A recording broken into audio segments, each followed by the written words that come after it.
where we talk about surviving the stigma, standards, and systems. Listen, this is another great episode that we have a great guest in store for you. I want to thank my co-host in his absence, Brother EJ Stewart.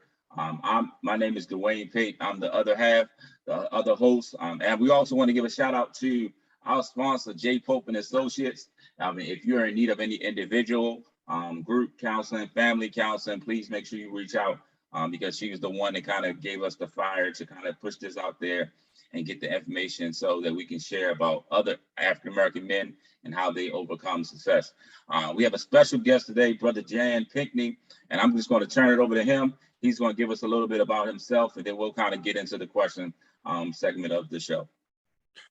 Brother Dwayne, thanks for having me. Thanks for trusting me to enter into your space, man. Thank you, man. Much love, much respect. Just kind of quickly, I met you. I'll start from the social work. I met the University School of Social Work. I stumbled into social work, by mistake. And I'll say, well, going there wasn't planned, but I think that when you called, when you help people, you're really chosen. That's not a mistake. So I was chosen. I didn't take the path that I didn't choose it. It chose me, and I'm glad I listened to it and followed it. And so I think the universe orders our footsteps, and the universe always responds to our needs, and we mess up when we try to do the opposite. So absolutely, I followed that. Kind of quick, I'm people look where I am now, and I, certain things I'm able to accomplish, certain things I'm able to do, and I say this is a 20-year grind I'm in right now. So I think with any sometimes people see, the fruits and they don't understand the process, and so kind of getting to the process, where the process really started from, this journey of helping people. I was, I'm flawed, I'd had some, issue with the law. And, fortunately I was able to, get out of it and make some changes, and my godfather was he had been a social worker for 30 years. And he was in the process of opening up a foster care program for young men between the ages of 15 and 21. I didn't really have anything going on in direction. And he asked me, he said, well, do you want to, you want to come down here and work with me? I said, sure. I said, what else I got to do? I'm looking for some direction.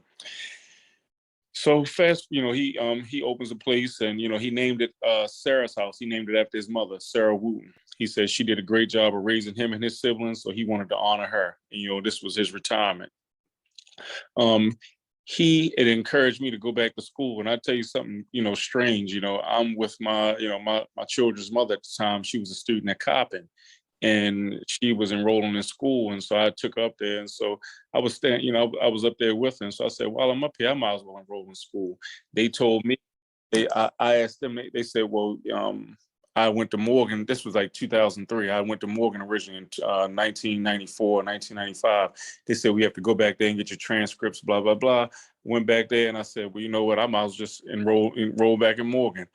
Went back to Morgan, started in the School of Social Work, and, I was a non-traditional student, wife, children, everything. Got my bachelor's in 2008, master's in 2010.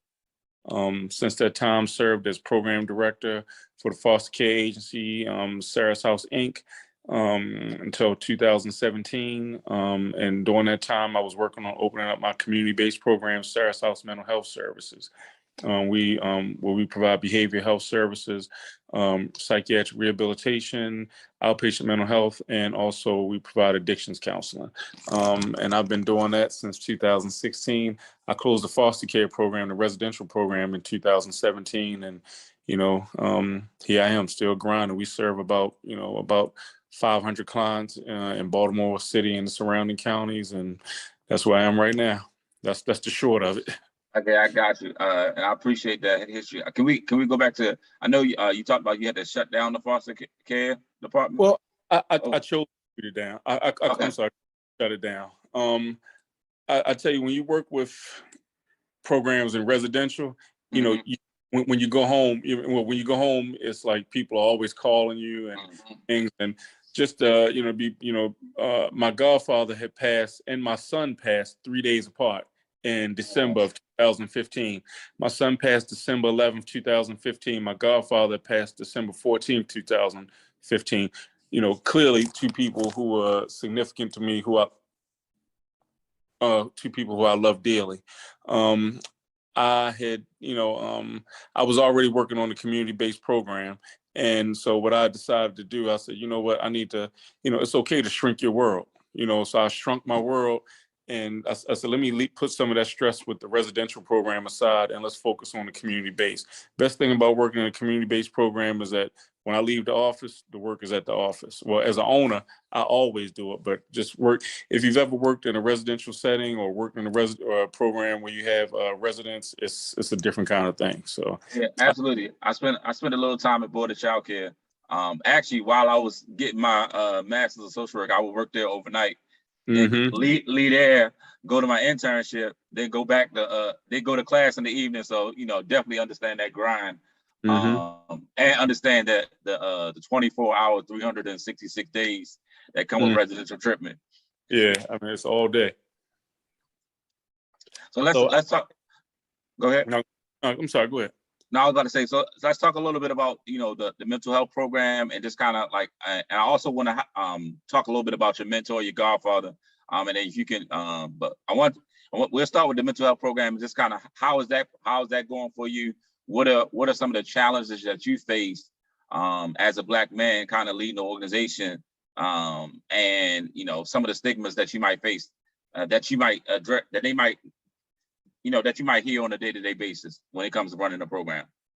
Well, I'll be honest with you, running the program, somehow helping people has become a competitive business, and so, being in that space and, there's these, talks whenever they're like, behavioral health is a growing industry and in Maryland, in particular, Baltimore City. And so when you look and you see, you look the city, I think it's 72% Black, something like that. And so the majority of the people who we support are African American. And so a lot of the people who are getting into business look like me and you. And so then there's these talks about, well, are there, I guess a conspiracy to kind of shut the businesses down when people like me and you enter into this space. And so, I don't get into the conspiracy part. I say, we do the work, because I believe in people, and so, divorcing myself from that, I guess that energy of like, there's a target of, our community to shut us down, because I believe that when you do your work and you do it with integrity, now clearly there are some issues with race and some issues with stigmas and things like that.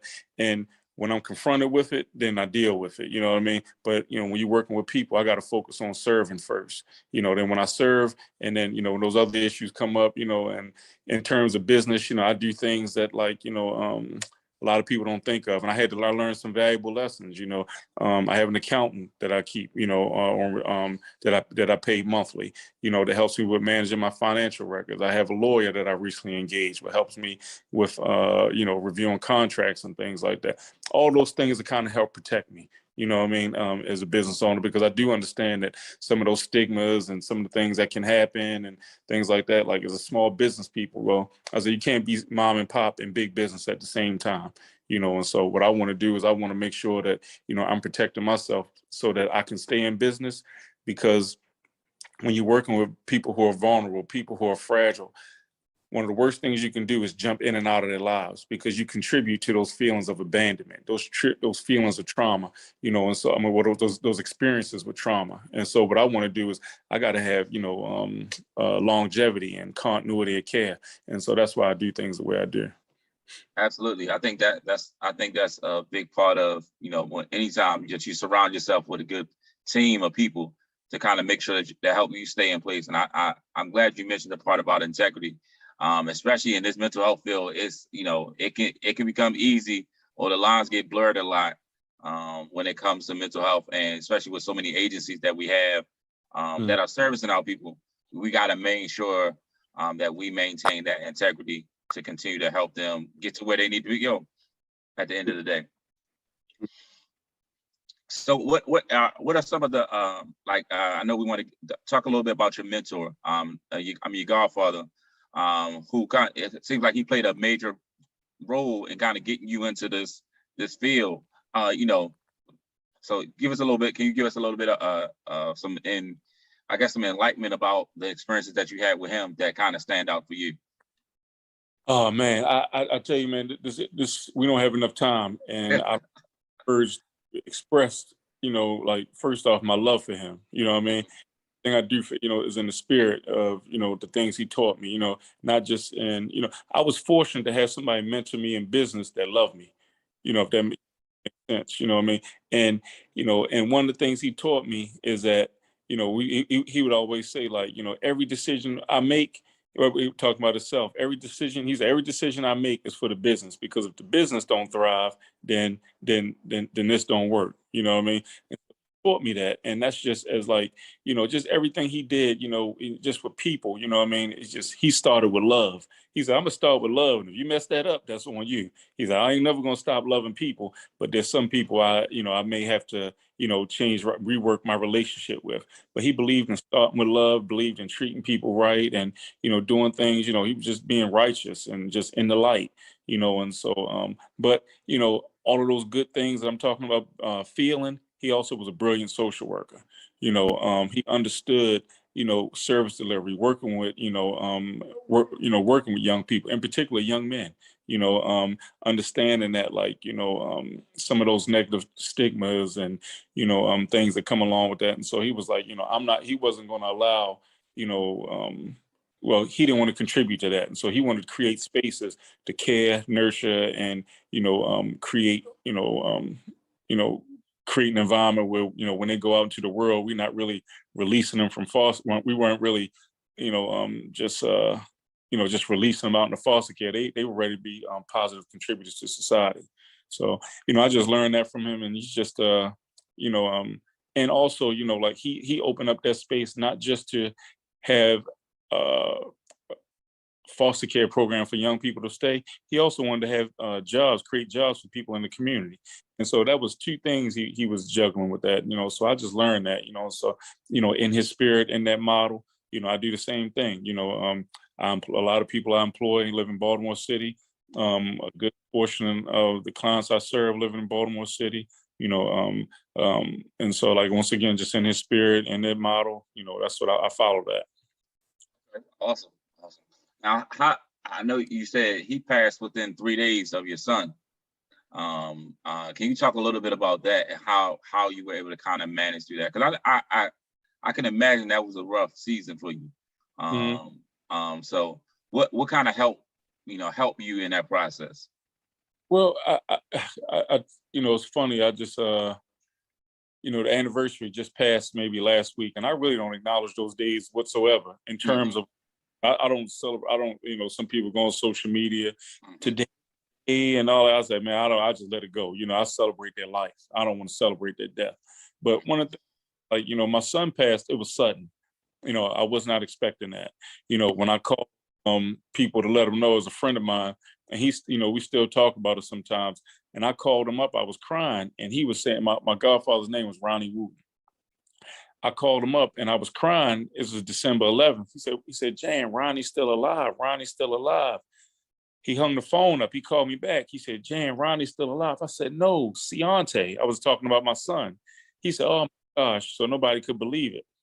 So, my godfather, he was in the hospital, and they had just had a talk with me the day before, and they were saying that, like, his wife was there and some people, and they asked me to come to the hospital, and they said, they were, he was about ready to transition. He was dealing with some serious health issues. And so, I was mentally prepared for that. And, but then that right on top of my son was a lot. And I'll be perfectly honest with you, when my godfather died, because my son had passed, I didn't cry that day. I cried in February when we had the memorial for my godfather, because I don't, if you look back, there was a lot of snow around that time. And I mean, snow on top of snow on top of snow. So we didn't have a memorial for him until February 2016. And they asked me to read something, and everybody know how close we were and things. And I just cried my eyes out. And we talking about 2.5 months later was my first opportunity to grieve my godfather. And I appreciate opportunities like this, because I keep getting to speak his name. It helps me to remember him. I try to do things in his spirit, and continue on. Absolutely. I thank you for sharing. Takes a level of vulnerability to kind of share share those type of moments, because it can be difficult for us, if, especially if we don't have that outlet to kind of have that time to grieve, because we all need the process. We all need the time. It's no expiration date. We just got to work through it as much as we can. So I definitely appreciate you for sharing that, and just kind of thanking you for sharing your story, and sharing the things that you kind of went through in the process. Now, what are some other things that you have going on right now with the business, personally, as far as like any outreach efforts that you've been doing through your organization or anything like that? Well, like right now, I guess for outreach, I said I got some. I'm working with. Want to identify. We identified 5 families who we want to help holiday through gift cards and gifts and things like that. I have all during the year, it's interesting, like, with Christmas, my children, well, my oldest son has passed, and my youngest son now, he's 22. And so, that running around for Christmas and things like that, that's kind of over with for me, but I understand that these are significant, this is a significant time of the year, and, people in that giving spirit. And so, I like to give all year long, but I do understand that this is a special time in particular for young people.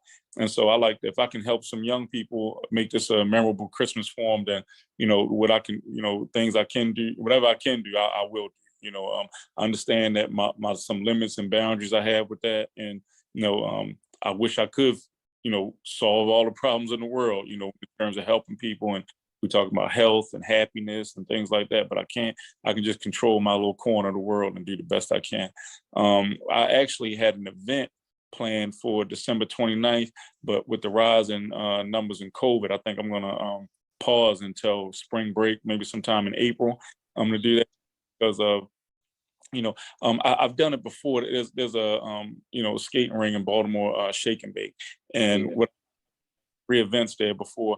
And I say, I believe in, like, just where I've had like between 200 and 300 individuals come in, and I just say, what, like, I target young people, target kids and their families, and I say, what, for 4 hours, Baltimore's a tough spot to live in, but I say 4 hours, if I can provide a safe space where you can come in, have some fun, get something to eat, and just have somebody give without wanting anything in return.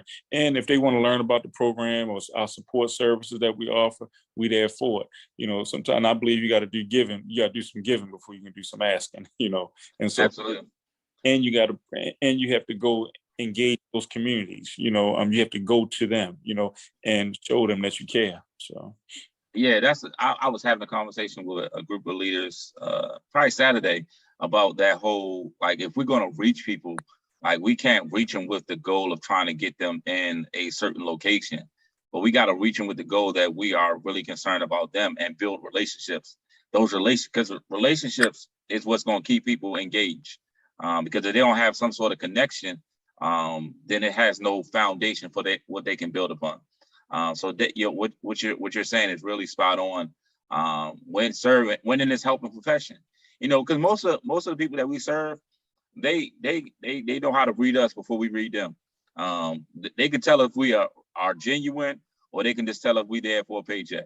And then sometimes we have to make sure that we check those feelings and those emotions to make sure that we're serving everybody equally.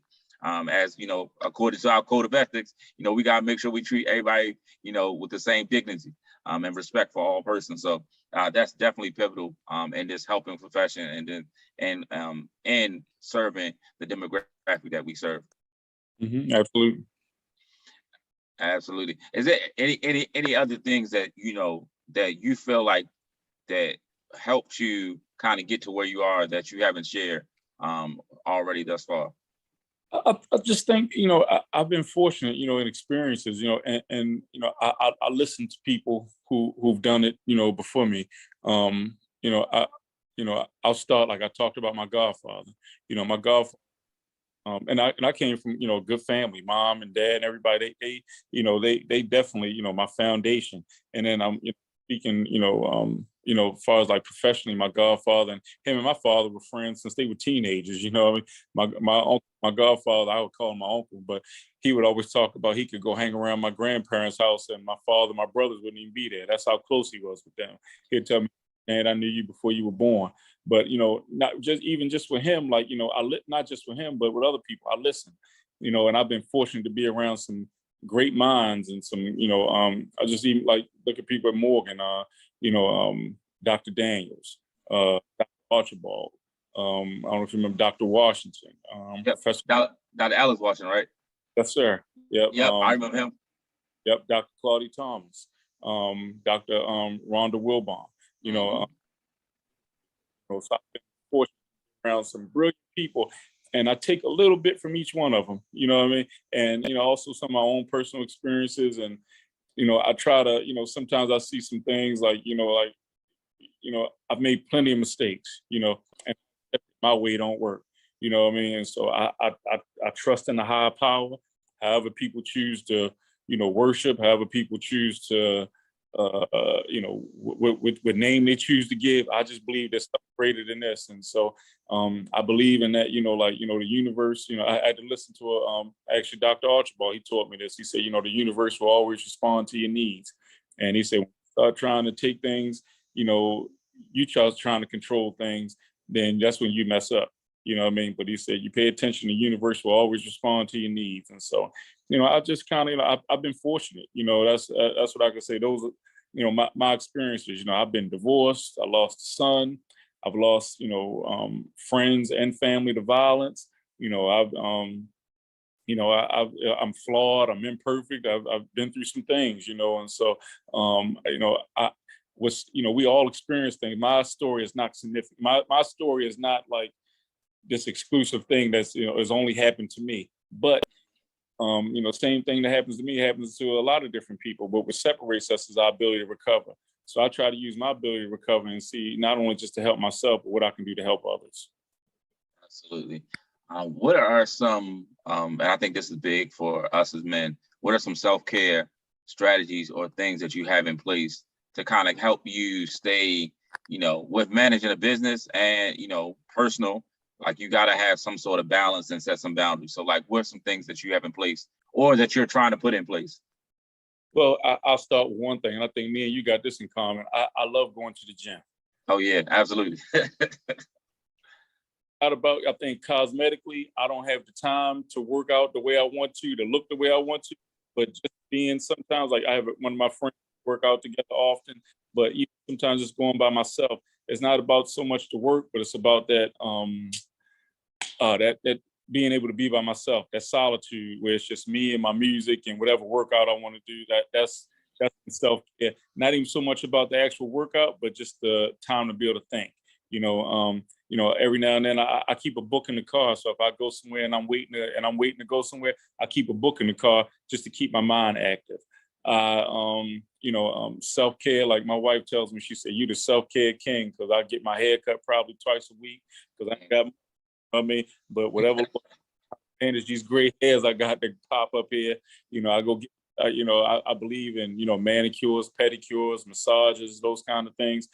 I'm pretty good with that kind of stuff. What I need to do is stop, I'm too accessible. That's what I'm to like, between like, work and family and friends and things like, and I give everybody everything of me, and so when, that can be a good thing and it can be a little challenging, and so, sometimes my wife tells me, she said, "Well, stop answering the phone." But to me, like right now, if you call me tonight, 1:00 in the morning, like, "Jay, I need to talk." I'm gonna wake up like, yeah, I was up, Right. Good guy, and I want you to know that, like, I'm there for you if you want to talk about something. And I got to get better with that, and I probably need to get better with taking vacations. Yep.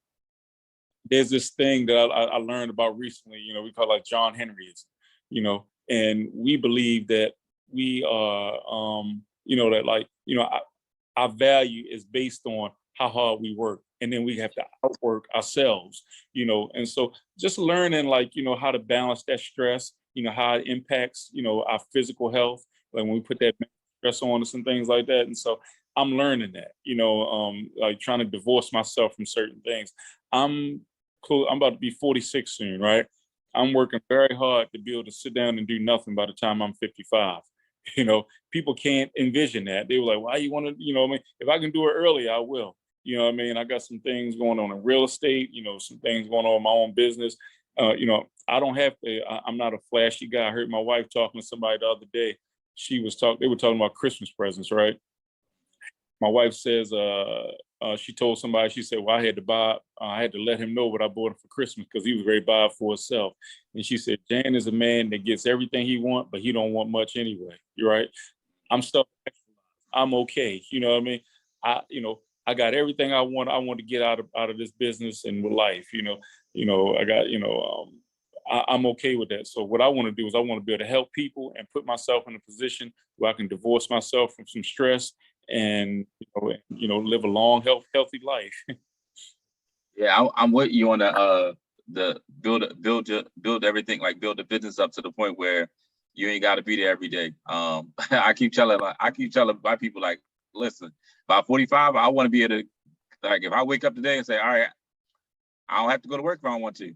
It's all about having those options. So yeah, I'm definitely with you on that, and just kind of that self-actualization, just kind of putting things out there, like writing it down, and creating that vision that I want for myself, and for my family, because what that does is just kind of give me time to pour back into my family, that I might not have as well. So definitely want to appreciate you. I'm thankful that you do have some self-care, and you do it pretty regularly. So, I applaud you for that.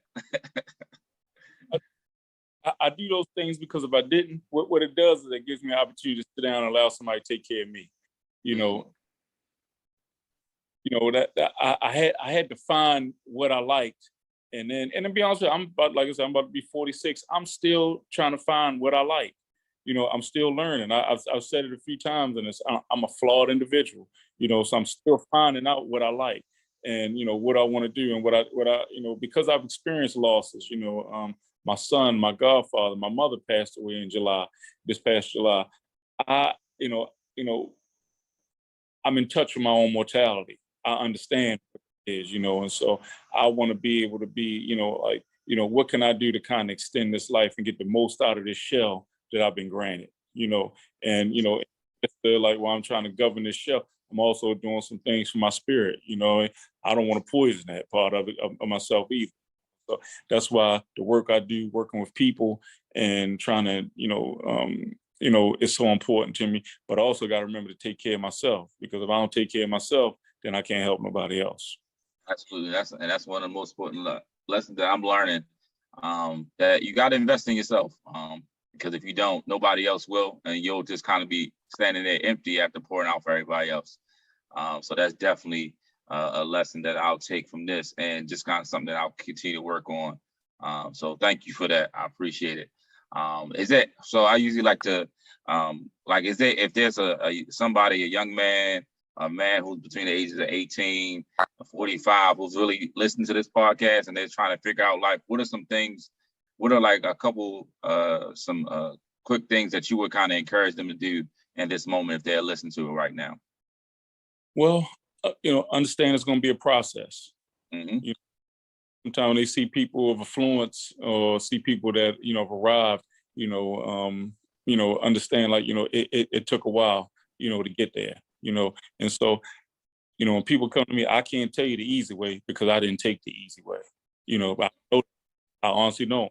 But what I can do is I can tell you what it looks like. I can give you some guidance through that, and some things that I fumble through. Maybe I can help you, skip some mistakes or manage your way through some of those steps. But I can't tell you I can't tell you the easy way. So prepare yourself for the process. Other thing I can tell you, bet on yourself. If you bet on yourself, you never lose. You know what I mean? And that's and I just believe in that. So, just invest, be prepared for the process and bet on yourself. Those are the two things that I can always think of. Absolutely. Absolutely. So once again, I want to thank you for joining me on this podcast. Thank you for sharing your story. Thank you for sharing about your business and all the great efforts that you have going on out there.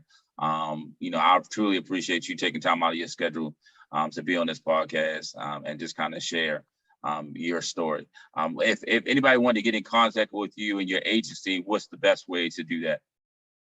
They can email. We have a website, Sarah's House, SARAHS, M as in Michael, H as in Harry, S as in Sam.com, Sarah's House, MHS.com.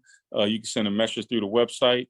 You can email me directly, info@Sarah's House, MHS.com.